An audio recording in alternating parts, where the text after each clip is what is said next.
예수님을 모르는 사람이 있는데 오늘 단 하루만 시간이 주어졌다면 오늘 이후에 어떻게 될지 몰라요. 그 사람에게 과연 나는 무슨 메시지를 전할 것인가? 나에게 단 하루의 시간이 주어졌다면 그 사람에게 어떤 메시지를 전할 것인가? 이 생각으로 복음 사경회를 준비를 했습니다. 이 복음 사경회는 이렇게 4가지 주제로 되어 있어요. 첫 번째는 하나님은 살아계시다. 두 번째는 창조와 죄 그리고 율법. 그리고 세 번째는 예수 그리스도의 구원 그리고 부활. 네 번째는 구원받은 성도의 삶. 이렇게 구성되어 있습니다. 우주에 나타난 하나님의 사랑이 어떤 것인지 한번 이 시간에 배워보도록 하겠습니다. 여러분, 한 아이가 태어났다면 그 아이가 엄마라는 것을 바로 알 수 있을까요? 그런 일은 아마 없을 거예요. 예전에는 선생님 20-30년 전만 해도 아이가 바뀌어서 산부인과에서 바뀌어가지고 나중에 20년 후에 30년 후에 새로운 엄마 아빠를 찾는 그런 뉴스가 가끔 나왔어요. 근데 지금은 이제 거의 그런 일이 없죠. 이와 같이 아이가 태어나면은 엄마가 누군지 아빠가 누군지를 몰라요. 그래서 엄마는 사랑을 주고 먹을 것을 주고 기저귀를 갈면서 내가 엄마라고 하는 것을 꾸준히 표현을 해줘야 돼요. 그래야지 아이들이 저 부모님이 나의 부모님이구나 이런 걸 알 수가 있어요. 하나님도 마찬가지입니다. 우리가 하나님을 인지할 수 있는 능력이 없어요. 그래서 하나님은 우리에게 하나님이심을 우리에게 알려주셔요. 그 방법이 2가지가 있는데 하나는 뭐냐면 일반 계시라고 하는 것이 있습니다. 이 일반 계시는 일반적으로 모든 사람들에게 다 공정하게 그것을 나타낸다라는 뜻이에요. 로마서 1장 20절에는 이런 말씀이 있습니다. 창세로부터 그의 보이지 아니하는 것들 곧 그의 영원하신 능력과 신성이 그 만드신 만물에 분명히 보여 알게 되나니 그러므로 저희가 핑계치 못할지니라. 하나님의 나타내심이 이 세상 만물에 다 보인다는 것이에요. 누구나 그것을 보고 부정할 수가 없게끔 해놓으셨다는 거예요. 이게 일반 계시예요. 또 하나는 뭐냐면 특별 계시입니다. 특별 계시는 말 그대로 특별히 하나님이 하나님이신 것을 나타내서 이렇게 표시를 하신 거예요. 그것이 바로 성경이에요. 성경에는 모든 성경은 하나님의 감동으로 된 것으로 교훈과 책망과 바르게 함과 의로 교육하기에 유익하니라. 이렇게 성경을 표현하고 있고요. 이사야 51장 15절에는 이렇게 표현되어 있습니다. 나는 내 하나님 여호와라. 이 성경에 기록된 말씀이에요. 하나님이 스스로 하나님 되신 것을 우리에게 말씀하고 계셔요. 그런 것을 적어놓은 것이 성경입니다. 즉 특별 계시죠. 특별하게 우리에게 하나님 되심을 나타내는 겁니다. 오늘 이 시간에는 일반 계시에 대해서 이야기를 하고 2강, 3강, 4강은 특별 계시에 대해서 나누도록 하겠습니다. 여러분 아까도 보셨지만 우리 하늘을 보면은 이렇게 멋진 우주가 있어요. 지금은 이렇게 아주 멋진 그 하늘을 보기가 어려워요. 왜냐하면 가로등 같은 것들이 많아가지고 청명한 하늘을 보기가 어려운데 예전에 저가 어렸을 때만 해도 이런 은하수 같은 것들을 아주 쉽게 볼 수가 있었습니다. 폴 호킨이라고 하는 작가가 이런 말을 했어요. 하늘의 별들이 1000년에 한 번 나타났다면 사람들은 모두 모여서 별을 바라보고 황홀경에 빠졌을 것이다. 여러분 오랜만에 여러분 밖에 나가서 하늘을 보니까 너무 별이 아름다웠죠. 그러니까 아마 사진을 찍어서 올렸던 것 같아요. 자, 이렇게 1000년에 한 번씩 우리가 그 하늘을 본다 그러면은 너무나도 황홀경에 빠졌을 그 장면인데 하지만 별은 매일 밤 하늘에 떠 있고 사람들은 TV를 본다. 요즘은 TV 안 보죠? 다 스마트폰 보고 있죠. 여러분도 다 스마트폰 보느라고 머리를 다 땅을 쳐다보고 있어요. 근데 하나님은 하늘을 바라보라고 멋진 별을 하늘에 심어놨어요. 우리가 앞으로 스마트폰 대신에 하늘을 좀 바라보는 그런 시간들을 많이 가졌으면 좋겠습니다.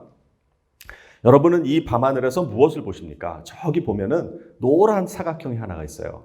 저 부분을 조금 확대를 해보면 아무것도 없는 영역이라고 볼 수 있는 그 영역을 저기를 계속 보면 그럼 뭐가 있을까? 이런 생각을 사람들이 했었던 거예요. 그 생각을 했던 사람이 실제로 허블 망원경을 총책임 주관을 하고 있었던 로버트 윌리엄이라고 하는 사람이었어요. 이 사람이 우주에 허블 망원경을 띄워놓고 저기는 아무리 봐도 아무것도 없는 것 같은 그런 영역이 있는 거예요. 그래서 그것을 한번 봐야 되겠다 이렇게 생각을 하고 약 10일 동안에 그곳을 노출했더니 이런 사진을 거기서 찾은 거예요. 거기에 아무것도 없는 줄 알았는데 약 2000개의 은하를 촬영을 했어요. 여기 보이는 점 하나가 별이 아니고 은하예요, 은하. 이렇게 많은 은하가 그 안에 있었던 거예요. 그러니까 이 우주가 얼마나 크다라는 걸 알 수 있었어요. 그리고 2014년에 더 깊은 곳에 촬영을 했는데 여기에서도 약 1만 개의 은하를 촬영을 했습니다. 그러니까 저기는 맨눈으로 보기에는 아무것도 없어 라고 하는 곳에 이렇게 끝없이 많은 은하와 별들이 있었다는 거예요. 지금 이렇게 나오는 매체들을 보면은 우주에 은하가 한 2조 개 있다라고 이야기를 합니다. 2조 개 있다. 근데 이 2조 개의 은하를 1초에 하나씩만 세도 우리 평생 다 셀 수가 없어요. 그만큼 많은 숫자의 별들, 은하들이 이 우주에 펼쳐져 있다라고 하는 것입니다. 이거 지금 사진에 보시는 것은 우리와 가장 가까운 이웃 그 은하인 안드로메다 은하예요. 안드로메다는 가까이 있기 때문에 아마 고출력의 카메라로 고해상도의 사진을 찍어 놓은 것이 그 허블 망원경 홈페이지에 들어가 있습니다. 여러분도 가서 보실 수가 있어요. 자, 여기에 이 네모나게 찍은 그 사진을 확대를 해서 보면 이렇게 보입니다. 굉장히 많은 별들이 있죠. 또 그리고 저 안에 것을 확대를 하면 이렇게 무수히 많은 모래와 같이 별들이 있어요. 저 점들 하나하나는 태양과 같은 그런 별들입니다. 자, 그래서 안드로메다의 은하에는 약 1조 개의 별이 있다고 추정을 하고 있습니다. 자, 그러면 이 우주에는 몇 개의 별이 있는 거예요? 아까 2조 개의 은하가 있었고 한 은하당 한 1조 개의 별이 있다 그러면은 두 개 곱하면 2의 10의 24승계의 별이 있는 거예요. 여러분 이게 2의 24승계가 얼마나 큰지 모르죠? 그래서 이걸 비교할 수 있는 걸 찾아보니까 전 지구에 있는 모래의 개수가 10의 22승계라는 거예요. 그러니까 이 별의 개수는 그냥 단순하게만 계산하면 이 지구에 있는 모든 모래의 한 100배쯤, 200배쯤 많은 거야. 근데 앞으로 더 많은 별들을 찾아낼 수 있을 것 같아요.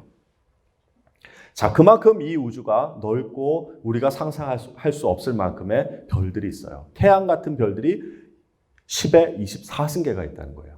자, 그 중에서 오늘은 지구, 아주 특별한 이 지구에 대해서 한번 생각을 해보려고 합니다. 창세기 1장 1절에는 태초에 하나님이 천지를 창조하시니라 이런 말씀이 있고요. 또 같은 성경에는 하늘을 창조하시니 그는 하나님이시니 그가 땅을 지으시고 그것을 만드셨으며 그것을 견고하게 하시되 혼돈하게 창조하지 아니하시고 사람이 거주하게 지으셨다 그래요. 이미 이사야 시절에는 지금 과학 같은 게 없었을 때예요. 그때도 이사야가 이렇게 보기에 이 지구를 하나님이 사람이 거주하게 지으셨다는 것을 알 수 있었던 거예요. 자, 그래서 과연 지구가 어떻길래 사람이 살 수가 있는지를 이렇게 많은 증거들을 통해서 한번 보도록 하겠습니다. 자, 먼저 우리 은하계를 한번 살펴볼까요? 우리 은하는 이와 비슷하게 생겼습니다. 우리는 우리 은하에 살고 있기 때문에 우리 은하를 이렇게 볼 수가 없죠. 이 정도 나가서 사진을 찍을 만한 우주선을 만들려면 글쎄 가능할지 모르겠어요. 어쨌든 우리가 추정해서 만든 이 은하가 우리 은하라고 한다 그러면 우리 태양계는 어디 있냐면 중심에서부터 약 3만 광년 떨어진 곳에 있어요. 3만 광년이라고 하는 것은 빛의 속도로 3만 년을 가는 거야. 와, 그러니까 이 은하가 얼마나 큰 거예요? 이 은하가 10만 광년이에요, 지름이.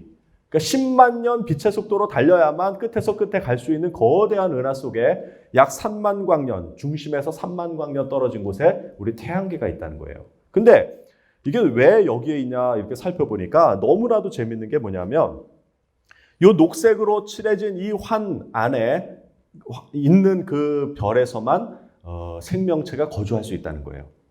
자, 이 은하 중심으로 들어가면은 여기에는 블랙홀이 있어요. 그리고 초신성이 있어요. 그리고 강한 어떤 그 별들이 있기 때문에 여기에는 그 강한 방사능이 존재를 하고 전자기파가 존재해요. 그래서 생명체가 살 수가 없어요.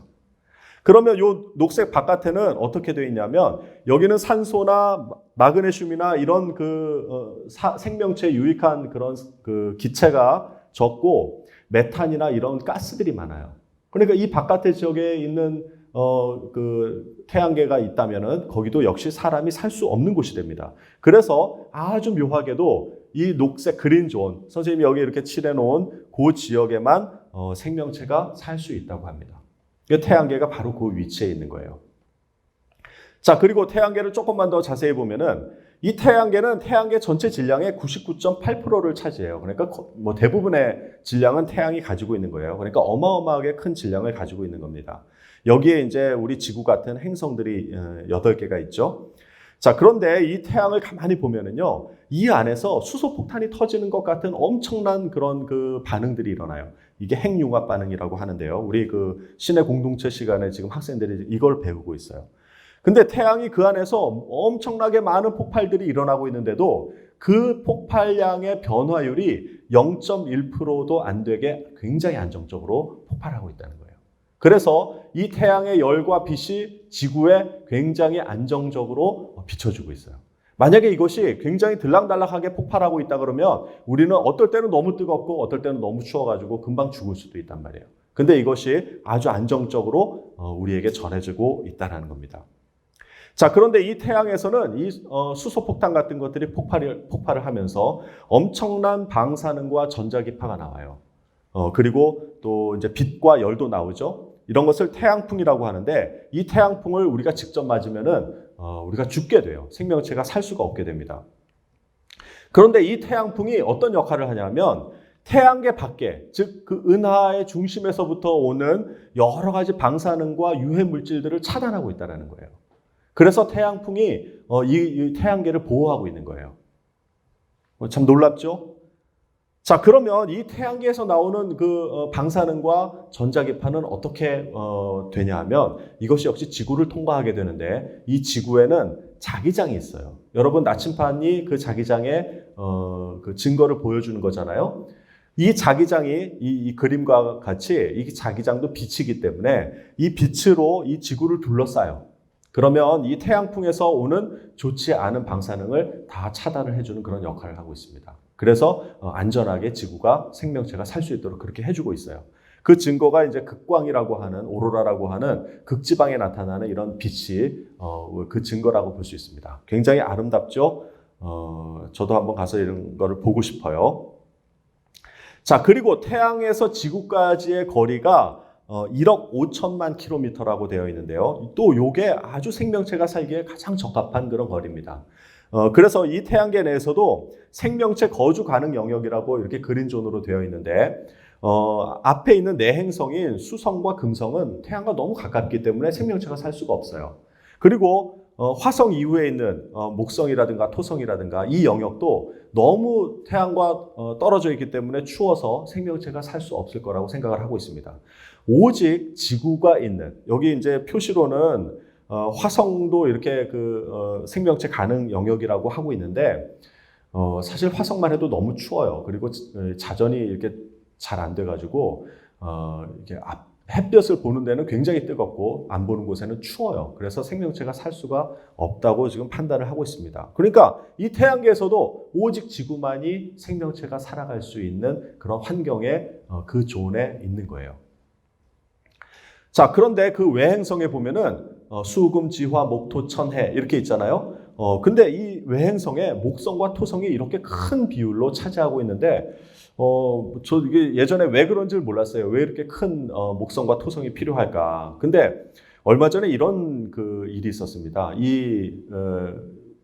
그 행성, 우리가 수금지와 목토, 천해 말고도 외부에서 태양계로 이렇게 진입하는 혜성들이 있어요. 이 혜성들은 굉장히 멀리 있다가 그 안쪽으로 궤도를 따라서 들어오는데 저 태양계 안으로 들어올 때는 태양의 중력에 의해서 굉장히 빠른 속도로 들어오게 됩니다. 그런데 이 목성과 토성이 이렇게 외부에서 들어오는 행성들, 헨리해성 같은 그런 해성들을 흡입하는 그런 역할들을 해요.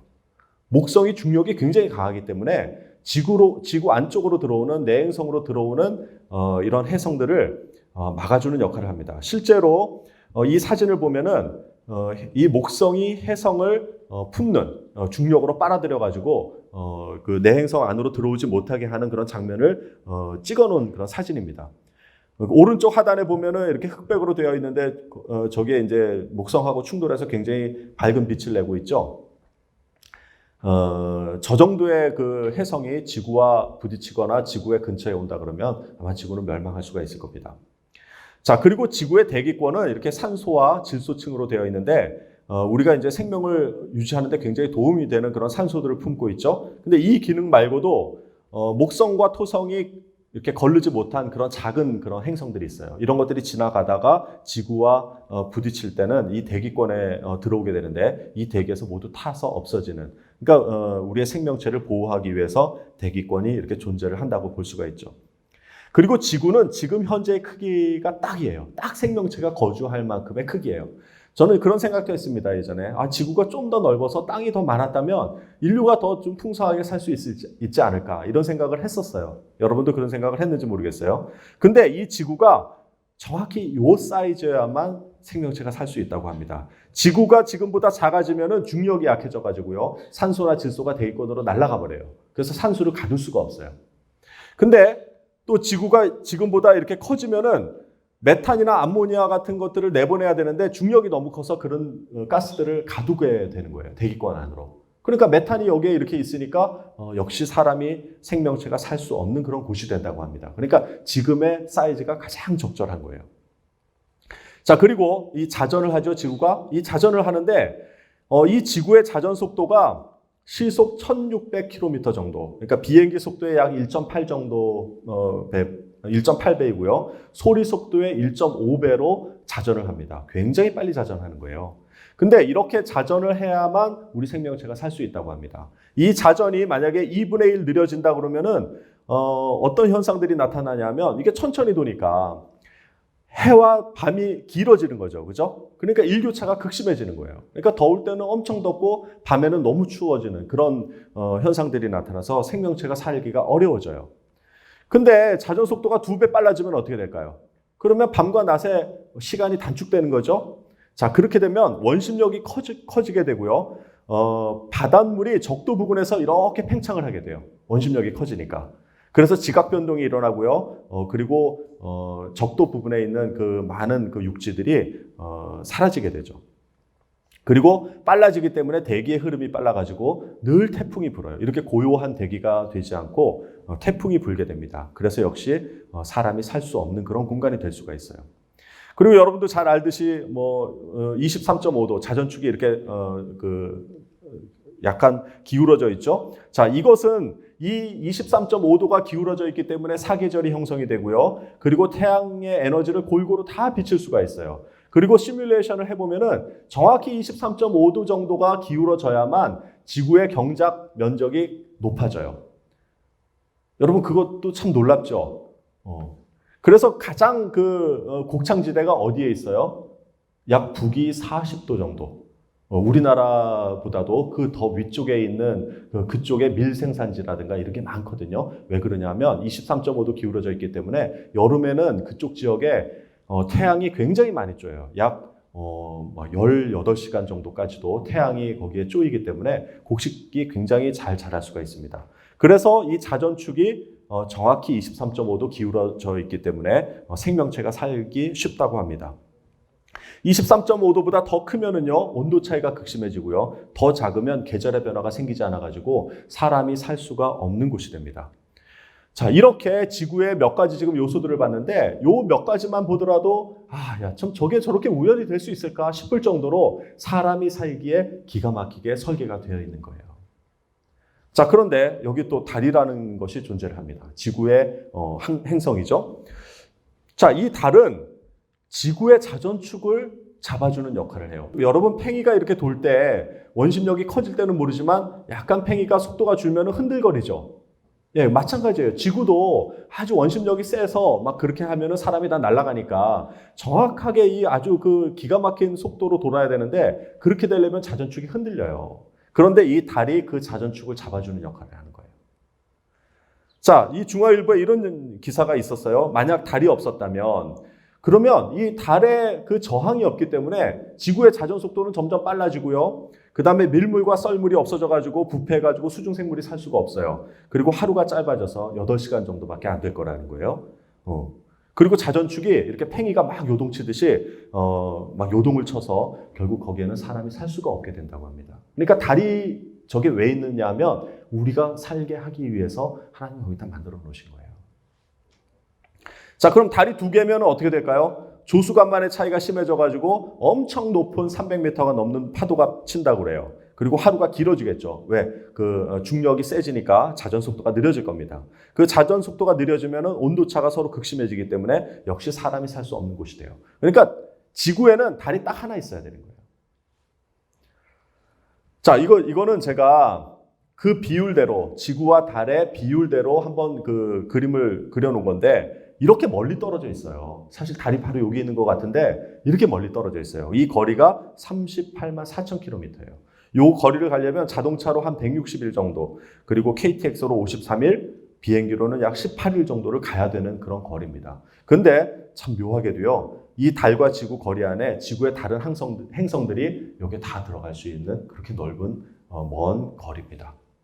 자, 그런데 이 달이 지구와 조금만 더 가까워지면 어떻게 될까요? 그럼 달의 중력이 더 세지기 때문에 밀물과 썰물이 더 강해지겠죠. 그래서 파도가 치게 됩니다. 이렇게 계속 높은 파도가 치게 돼 있어요. 그래서 해변가에 사람이 살 수가 없어요. 만약에 지구와 더 멀어진다면 어떻게 될까요? 그럼 조수간만차가 없기 때문에 바다 생물들이 살 수가 없어요. 참 묘해요. 이게 조수간만이 잘 일어나서 바다와 밀물 썰물이 일어나면서 그 안에 산소를 공급하기 때문에 지금의 수중 생물들이 살 수가 있는 거예요. 자, 근데 참 우연이라고 하기에는 너무나도 기가 막힌 것이 뭐냐면 지구에서 달과 태양을 보면은요, 크기가 똑같아요. 여러분 그거 좀 또 이상하지 않아요? 자, 이렇게 그래서 나타나는 현상이 뭐냐면 개기일식이에요. 이건 하나님이 우리에게 주신 보너스예요. 정말 이거는 어떻게 이렇게 될 수 있을까 싶을 정도로 기가 막혀요. 이게 무슨 소리냐면 지구의 위도의 33도쯤에서 보게 되면은요, 이 태양과 달이 2분의 1도, 그래 0.5도 안에 같은 각의 존재를 한다는 뜻이에요. 어떻게 이게 그렇게 될 수가 있어요? 우연의 일치가 아니다라는 거예요. 그래서 이 지구에서 달과 태양을 볼 때 반 정도 일식이 있었죠. 불과 몇 개월 전에 있었어요. 선생님도 봤어요. 지나가면서 맨눈으로 이렇게 흐리게 해서 본 적이 있는데 이렇게 가끔 10년에 한 번씩 일식 현상을 보여주면서 내가 이렇게 태양과 달을 기가 막히게 맞추지 않았냐 하고 하나님이 우리에게 일반 계시로 보여주시는 거예요. 자, 이와 같이 우주는요, 하나님이 모든 것을 설계를 해놓으셨어요. 내가 여기서 다 이야기를 하지 못하지만 앞으로 이런 시간을 빌어서 더 다른 주제로 한번 해보도록 할게요. 그래서 이거는 자연이 아니에요. 스스로 있는 게 아니에요. 이 자연이라는 말은 스스로 있다라는 뜻이잖아요. 근데 그게 아니에요. 하나님이 그렇게 만드신 거예요. 그래서 천연이라고 불러야 되는 거예요, 원래.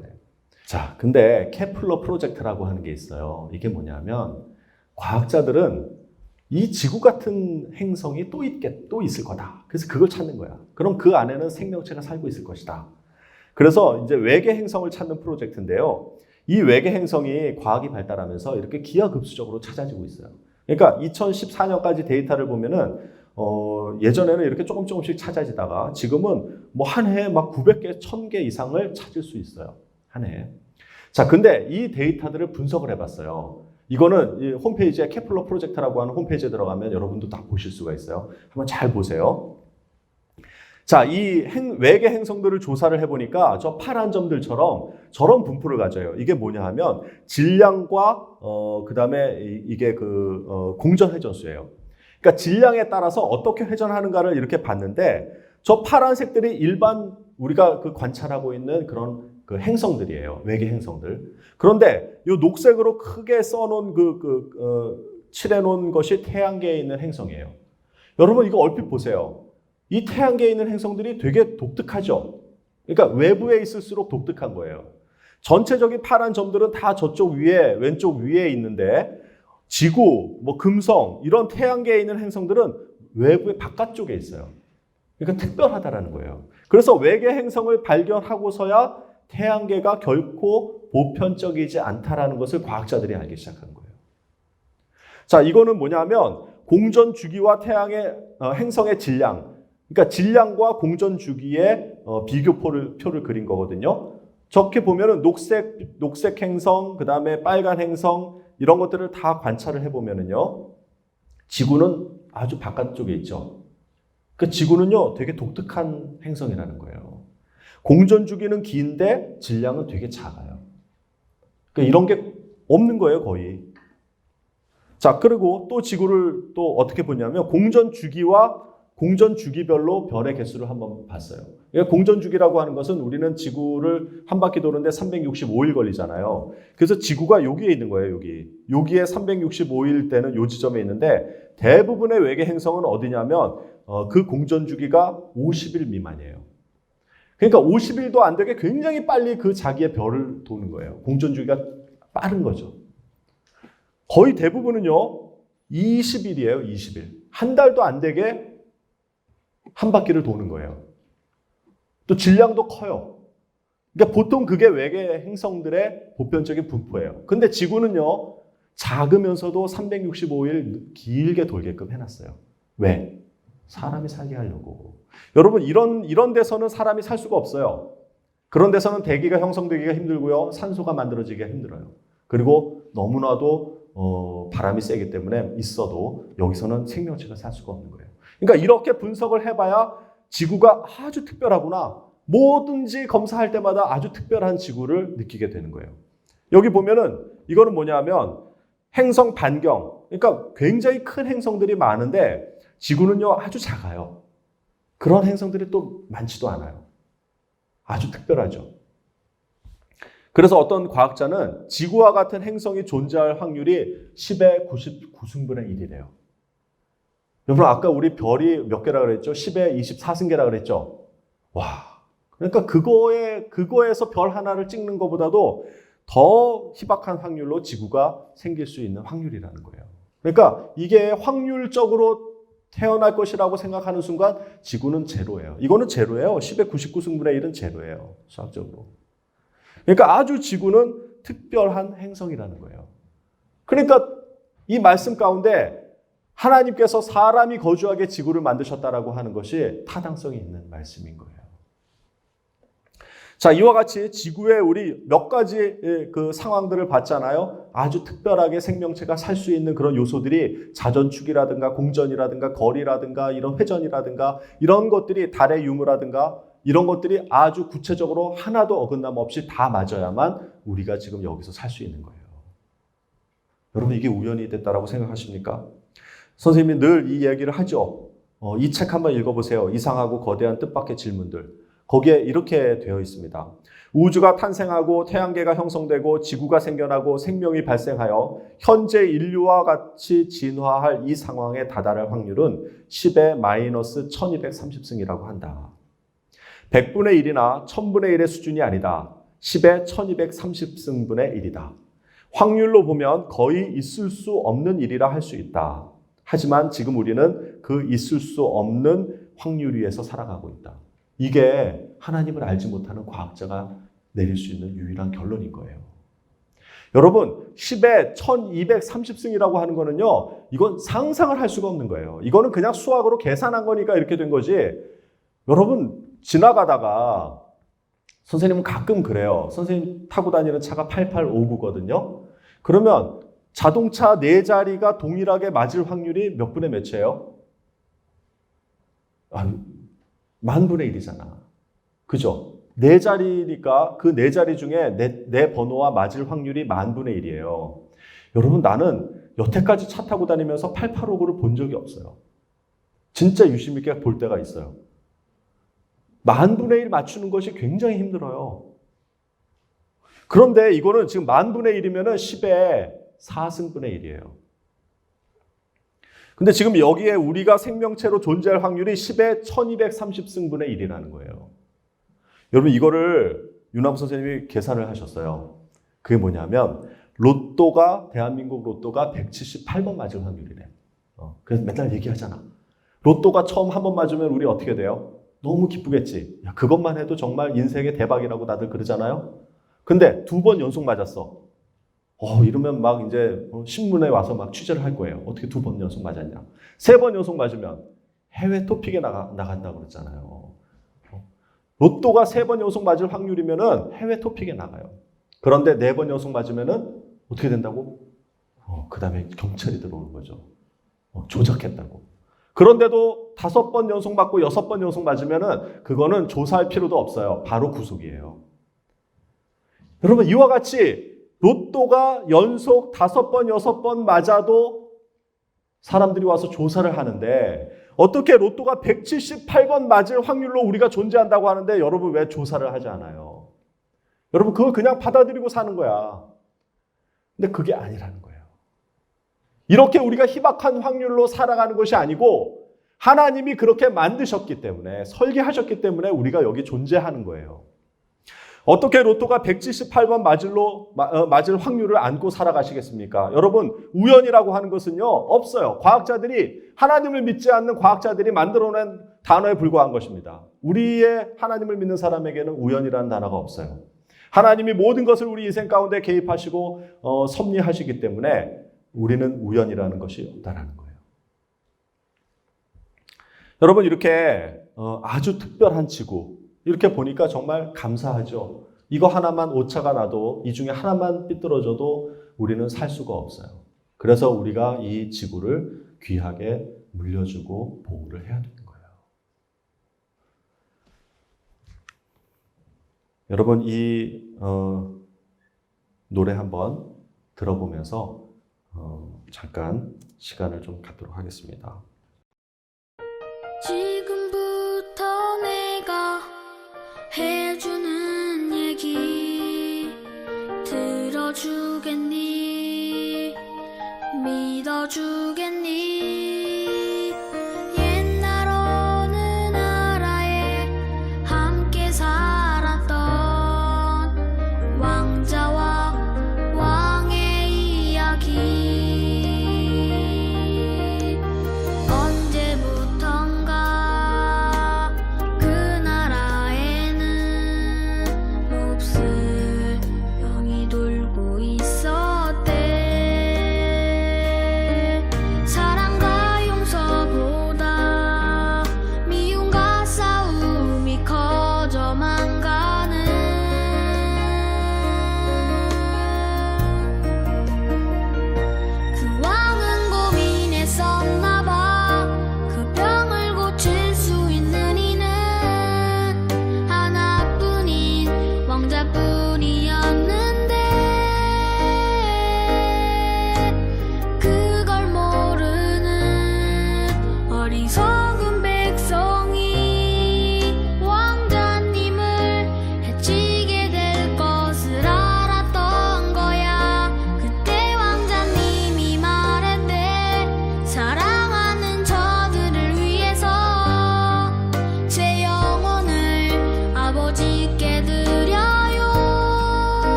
선생님도 이 찬양을 좋아하는데 우리 학생들 이 찬양 좋아하는 학생들이 많더라고요.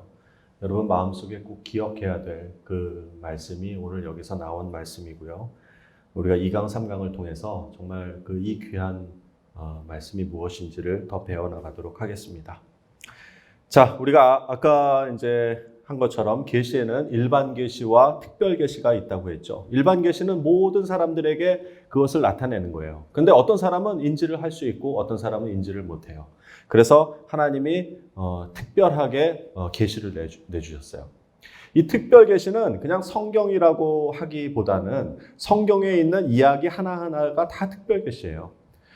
여러분 모세에게 떨기나무에서 하나님이 나타나셨잖아요. 이거는 일반적으로 모든 사람에게 그렇게 되는 게 아니거든요. 아주 모세에게 특별하게 나타나신 거잖아요. 그러니까 하나님이 모세에게 특별하게 나타난 것이 성경에 기록되어 있어서 우리가 그것을 읽고 알 수 있는 거예요. 아, 하나님이 이렇게 하셨구나. 하나님이 이 세상을 창조하셨구나. 하나님이 독생자 예수 그리스도를 보내주셨구나. 이것은 성경이 없이는요, 우리가 스스로 알 수가 없는 거예요. 그래서 성경 말씀으로 그 특별한 계시들을 기록해 놓은 것입니다. 자, 그런데 지금 이제 선생님이 이야기할 거는 뭐냐면 이 일반 계시와 특별 계시의 이 차이가 있어요. 일반 계시와 특별 계시의 아주 이해할 수 없는 그런 차이가 있는데 여러분 그게 왜 그렇게 존재를 하나를 좀 알아보려고 합니다. 아인슈타인, 굉장히 아주 유명한 학자죠. 이런 말씀을 했습니다. 어떤 큰 세력이 우주 내에 혹은 배후에 활동하고 있음을 알고 있다. 여러분 아인슈타인은 그냥 기록에 의하면 예수 그리스도를 인격적으로 만난 분은 아니라고 알고 있어요. 그러나 이 자연을 연구를 하면서 우주를 연구하면서 여기에는 분명히 누군가 어떤 그 지성적인 존재가 이 우주를 만들었다라고 하는 것을 고백을 했어요. 여러 글들을 통해 가지고.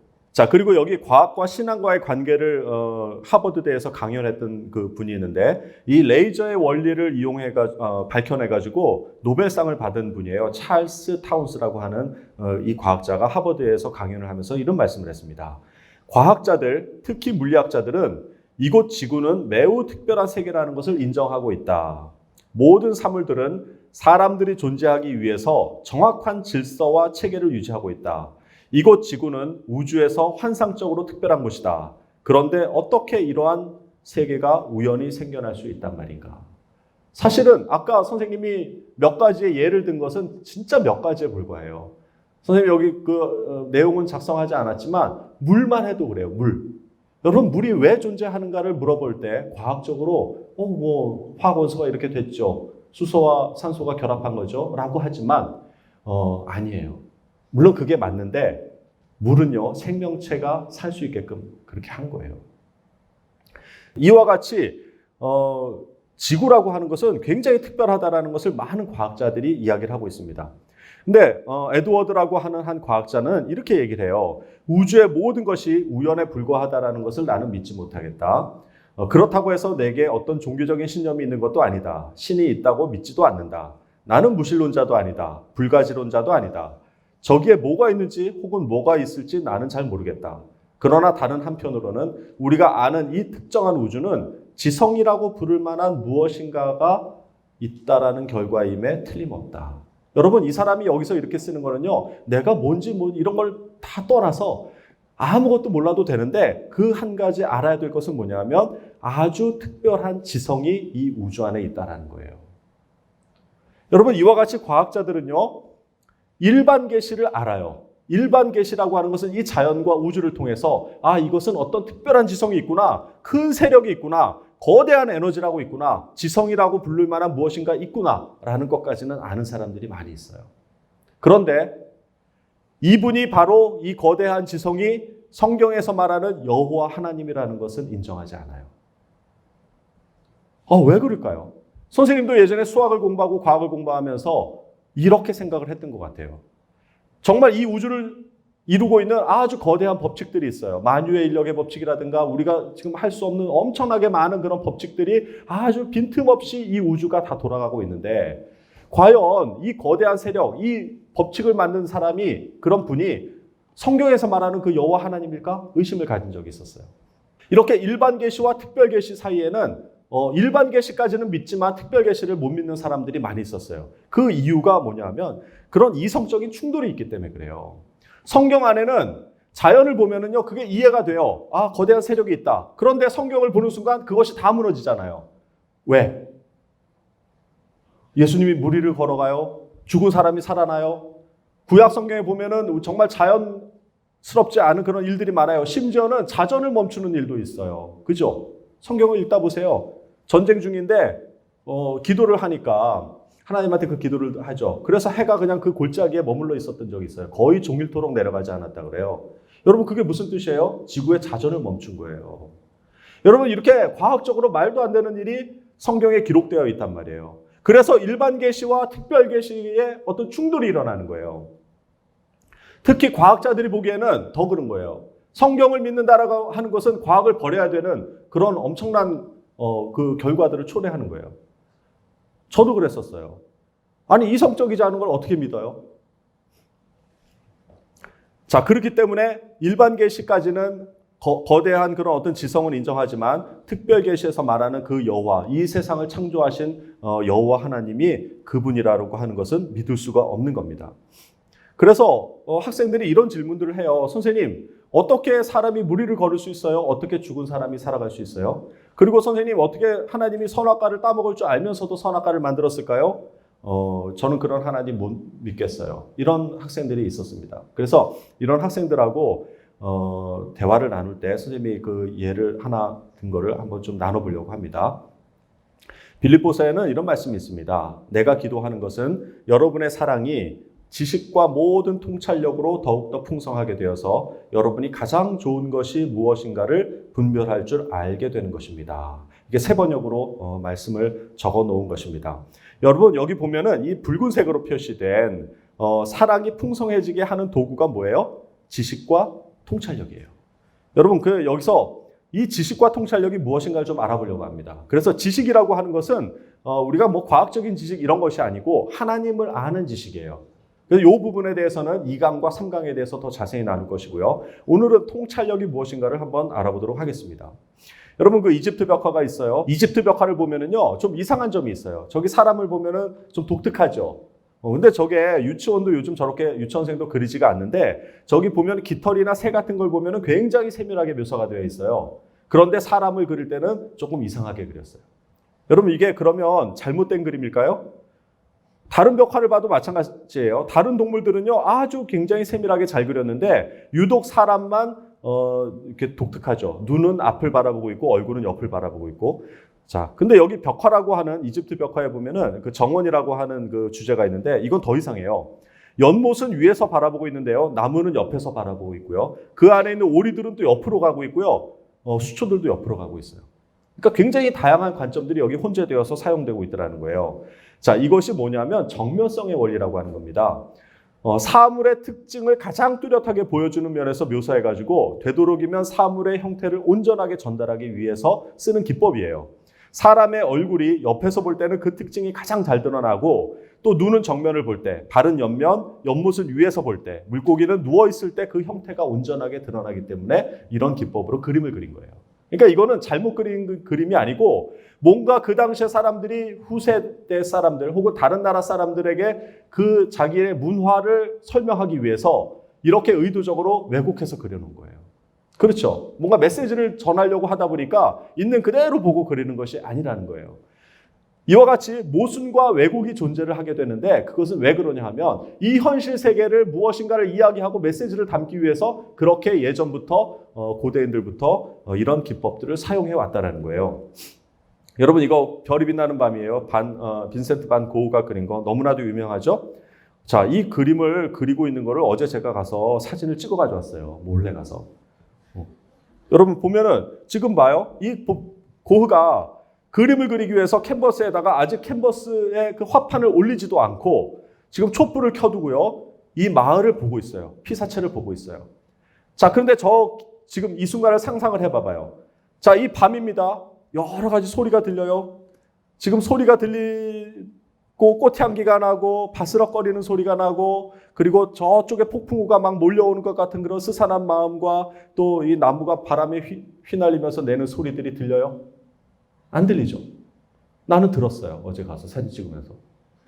그러니까 이 고흐는요, 지금 뭔가 자기의 내적인 그런 어떤 예술론을 막 일으켜가지고 그 감각을 살려내서 그림을 그리기 위해서 지금 뭘 하고 있냐면 자기의 그 감정을 조절하고 있는 거예요. 다양한 소리와 이 풀벌레 소리 이런 것들 향기를 맡으면서 그 감정을 녹여넣어서 그것이 폭발할 때 그림을 그리려고 기다리고 있는 거예요. 그런데 여러분 이게 여기 사진에는 느껴집니까? 안 느껴지죠. 고흐는 바로 그런 시간을 찾아가지고 이와 같이 자기의 감정을 그림에다가 확 표현을 해놓은 거예요. 그러니까 뭔가를 표현하고 싶은데 그 사실을 그대로 표현하는 것이 무슨 의미가 있냐는 거예요. 여기 보면 구름이 막 휘어지죠. 나무가 춤을 추죠. 마을이 막 아주 거대한 터치로 지금 움직이고 있는 것은 뭐냐면 지금 고흐 안에 있는 예술적인 그런 감각이 극에 달아가지고 그것을 붓으로 표현을 한 거라는 거예요. 자, 여기 보면 이 A라고 하는 것은 사진 그 당시의 3차원적인 상황인데 사실은 3차원적인 게 아니죠. 4차원이죠. 시간이 흘러가고 있고요. 거기에 또 여러 가지 차원이 더해집니다. 뭐 소리가 들리죠. 향기가 나죠. 촉감이 나죠. 이런 어떤 예술적인 감각을 도저히 2차원적으로 표현할 수가 없기 때문에 2차원 종이에다가 이와 같이 서인시를 왜곡해서 그리는 거예요. 이것이 고흐뿐만 아니고 많은 예술가들, 음악하는 사람들이 이런 기법들을 쓴다라는 거예요. 차원이 축약이 되면은요, 왜곡을 할 수밖에 없어요. 우리가 그림자는 우리의 온전한 모습을 다 드러낼 수가 없잖아요. 그림자는 2차원이기 때문에 3차원에 다니는 우리는 그림자로서 표현할 수가 없는 거예요. 그래서 왜곡이 되는 거예요. 여러분, 이와 같이 모순과 왜곡이라고 하는 것은 뭔가가 이상하게 들릴지 모르지만 자기의 메시지, 자기의 뭔가를 예술적인 것들을 표현하기 위해서 많은 사람들이 그렇게 쓴다라는 거예요. 자, 여기 그 말씀 한 구절을 읽어볼게요. 레위기에 이런 말씀이 있습니다. 참 재미있어서 제가 인용을 하는 거예요. 제물을 바치는 사람은 화목제물 가운데서 내장을 덮고 있는 기름과 내장 주변에 있는 모든 기름을 여호와께 바치는 화제로 삼아라. 제사장은 그것들을 제단 위에 태워 바쳐라. 그것이 화제이며 그 냄새가 여호와를 기쁘게 한다. 모든 기름은 여호와의 것이다. 이것은 너희가 어디에 살든지 지금부터 지켜야 할 규례이다. 너희는 기름이나 피를 먹지 말라. 레위기에 이런 말씀이 있어요.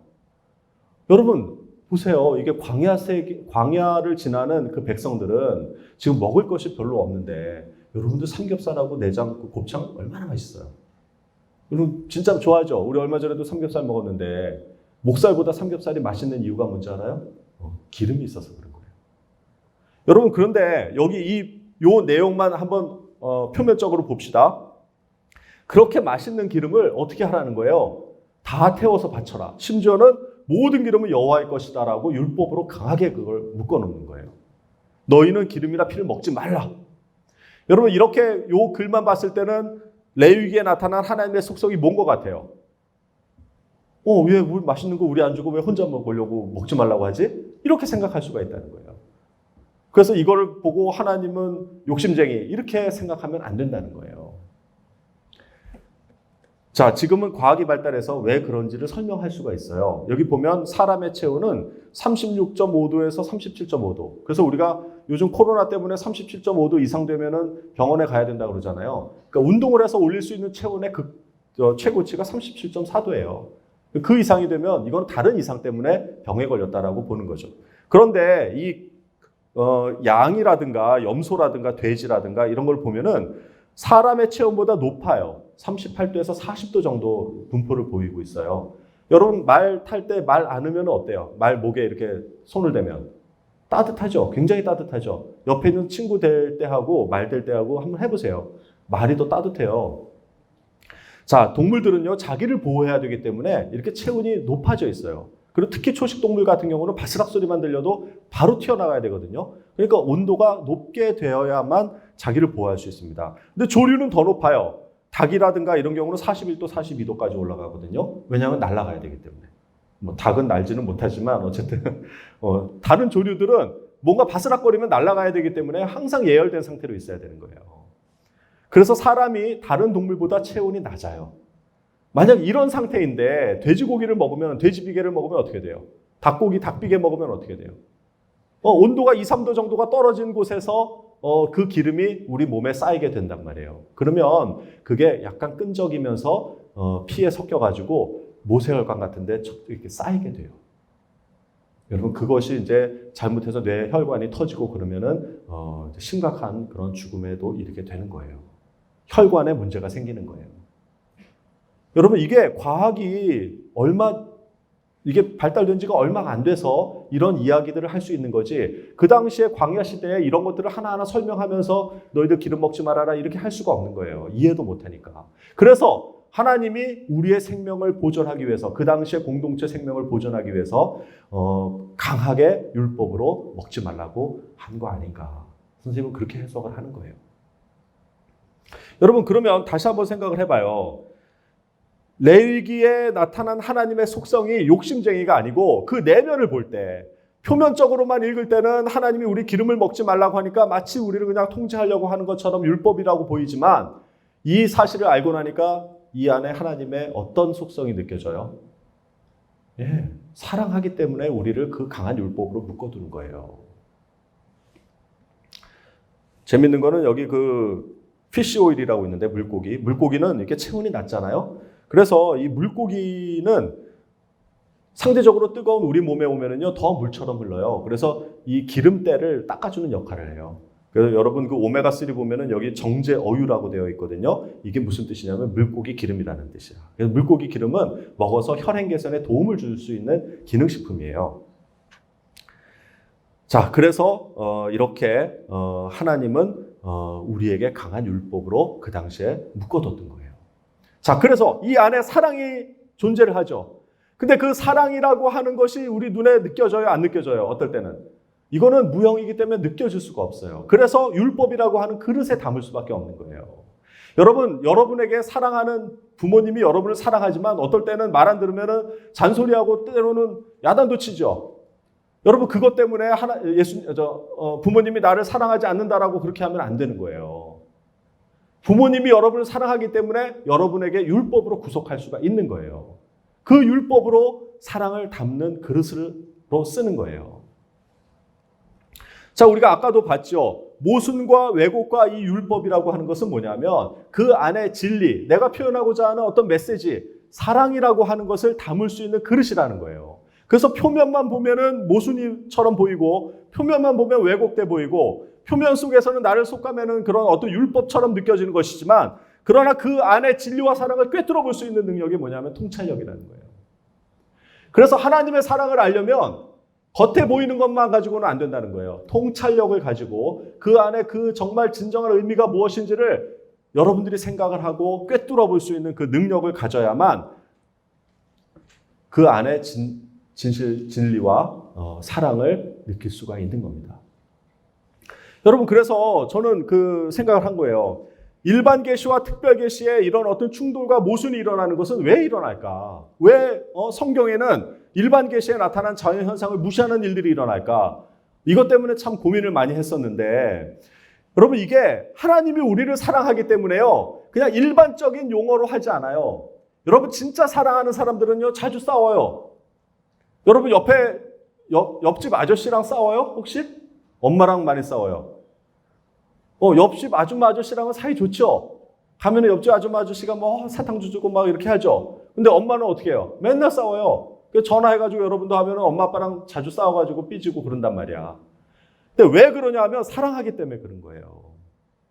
물론 옆집 아저씨 아줌마도 사랑하지만 그렇게 막 내 인생을 개입할 정도로 그렇게 사랑하지는 않는 거예요.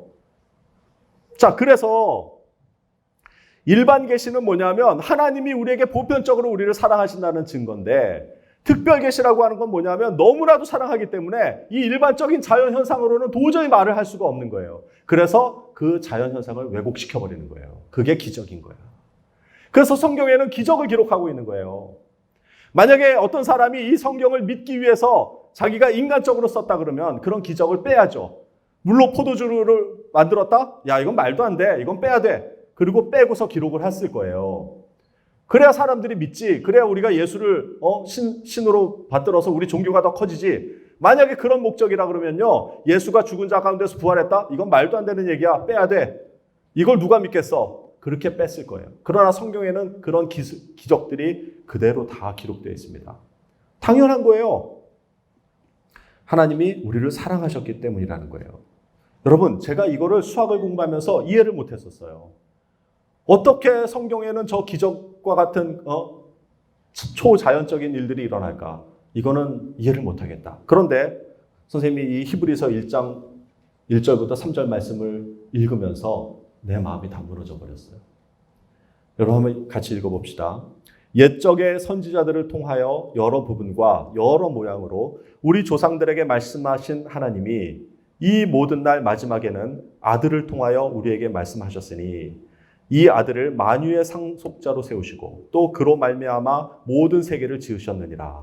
이는 하나님의 영광의 강체시오 그 본체의 형상이시라. 그의 능력의 말씀으로 만물을 붙드시고 죄를 정결하게 하는 일을 하시고 높은 곳에 계신 지극히 크신 이의 우편에 앉으셨느니라. 여러분 이 말씀을 읽는데 갑자기 이 3절에 빨간색으로 표현된 죄를 정결하게 하는 일을 하시고 이게 내 눈에 들어왔어요. 그런데 그 바로 위에는 뭐가 있냐면요. 그의 능력의 말씀으로 만물을 붙드시며 이게 뭐냐면 만물을 지금 붙들고 계세요. 우리가 지금 이 지구에서 이렇게 살고 있게 하기 위해서 하나님의 말씀으로 지금 붙들고 계시고요. 이 태양을 돌고 있는 것도 다 하나님이 붙들고 계셔서 그런 거예요. 그런데 그거에다가 죄를 정결케 하는 일을 하신다는 거예요. 여러분 그래서 이게 생각을 한 거예요. 만물을 말씀으로 붙드시는 것, 이것이 바로 일반 계시예요. 이게 자연적인 거예요. 이게 수학적이고 과학적인 거예요. 그런데 죄를 정결하게 하는 것, 여러분 이 두 가지가 있다면 어떤 게 더 위대한 일이에요? 이 세상을 만물로 붙들어서 움직이게 하는 것과 우리의 죄를 정결하게 하는 능력, 어떤 게 더 어려운 일이에요? 둘 다 어려운 일이에요. 우리는 할 수가 없는 일이에요. 그렇죠? 예, 그럼에도 불구하고 한 번 더 보자는 거예요. 정말 만물을 붙드신다라는 것은 무슨 뜻이냐면 이 물질 세계를 창조하신 거예요. 그리고 지금 운행하고 계시는 것. 여러분 이런 능력을 가지신 분이 그 만물을 물질 세계의 기적을 일으키는 거 못 하시겠어요? 이 세상을 창조하신 분이 지구를 돌리시는 분이 지구의 자전을 잠깐 멈추는 거 못 하실 것 같아요? 아니 그러면 안 되죠. 여러분 그런데 그거보다 더 위대한 일이 뭐냐면 죄를 정결하게 하는 거예요. 이건 영의 세계의 문제거든요. 물질 세계가 아니라 영의 세계에서 우리의 죄를 정결하게 하는 능력을 가지신 분이라는 거예요. 그래서 제가 이거를 질문을 바꿔봤어요. 어떤 것이 나에게 더 의미 있을까? 어떤 것이 더 위대한 일일까라는 것이 아니라 어떤 것이 나에게 더 의미 있는 일일까라고 이 질문을 바꿔보니까요. 여러분 이게 그래서 제 마음에 이 모든 것들이 다 그때 이해가 됐던 거예요. 여러분 죄를 정결하게 한다는 거는요. 이거는 정말 감히 이 물질 세계에서는 상상할 수가 없는 거예요. 여러분 이 세상에서 이 세상을 만물로 돌리시는 분이 만약에 기적을 못 일으키신다고 해봐요. 그런데 어떻게 그런 분이 영적인 죄를 정결하게 할 수가 있어요? 그건 말이 안 되잖아요. 그러니까 하나님은 지금 성경에서 계속 우리한테 무슨 얘기를 하시려고 하냐면 내가 너희들의 죄를 사해 줄 수 있다. 내가 너희의 죄를 정결하게 할 수 있는 일을 할 수가 있다는 걸 보여주기 위해서 이 세상에 기적을 베푸시는 거예요. 내가 이렇게 이 물질 세계를 만물로 붙들지만 그러나 내가 이 안에서 이 만물을 붙드는 것을 기적을 일으켜서 하는 것처럼 그런 능력의 하나님이라는 거예요. 그렇기 때문에 내가 영의 세계에서 인간들의 죄를 정결케 하는 일을 할 수 있다는 거예요. 여러분 그러니까 이게 다 이해가 되는 거예요. 그러니까 기적이 없다면은요 성경이 아니에요. 도덕책이지. 그래서 우리는 성경을 읽는 것이 그 안에서 어떤 도덕적인 것을 찾는 것도 있지만 그 이상의 것은 뭐냐면 그 성경 말씀을 읽으면서 우리의 죄가 사해졌구나라는 걸 깨닫게 하시려고 성경을 쓰신 거예요. 그것이 특별 계시인 것입니다. 그래서 예전에는 일반 계시와 특별 계시가 충돌이 일어난다고 생각을 한 거예요. 그래서 나는 일반 계시만 믿고 특별 계시는 믿지 못하는 경향이 있었던 거예요. 근데 이거를 그렇게 죄를 사하는 능력이 있는 분인 걸 알고 나서 이게 특별 계시 안에 일반 계시가 들어가 있구나. 이 일반 계시를 만드시고 만물을 붙드시는 분이 기적을 일으키시는 그런 위대한 분인데 그분이 바로 우리의 죄를 사할 수 있는 능력이 있다는 걸 알게 된 거예요. 여러분, 그거를 느끼고 이 말씀을 한번 다시 읽어보세요. 3절만 한번 읽어보도록 하겠습니다. 이는 하나님의 영광의 광채시요 그 본체의 형상이시라. 그의 능력의 말씀으로 만물을 붙드시며 죄를 정결하게 하는 일을 하시고 높은 곳에 계신 지극히 크신 이의 우편에 앉으셨느니라. 참 어마어마한 말씀인 거예요. 우리가 믿는 하나님은 이런 분이라는 거예요. 자, 아까 말씀으로 다시 돌아가려고 합니다. 내가 기도하는 것은 여러분의 사랑이 지식과 모든 통찰력으로 더욱더 풍성하게 되어서 여러분이 가장 좋은 것이 무엇인가를 분별할 줄 알게 되는 것입니다. 이 사도 바울의 기도가 나의 기도가 되길 바랍니다. 우리 선생님들이 여러분을 위해서 하는 기도가 될 거예요. 여기에서 가장 좋은 것이 무엇인지를 분별하게 할 수 있는 그 두 가지 요소가 뭐냐면 지식과 통찰력이에요. 그래서 오늘 배운 것처럼 우리가 이 성경 안에 있는 어떤 기적, 초자연적인 현상, 그것만 바라보는 것이 아니라 그 안에 내면을 꿰뚫어 보면은요, 하나님이 그만큼 능력 있는 분이라는 거예요. 우리의 죄를 사해 주실 수 있는 분이라는 거예요. 그 통찰력으로 그 안에 있는 사랑을 볼 줄 알기를 바랍니다.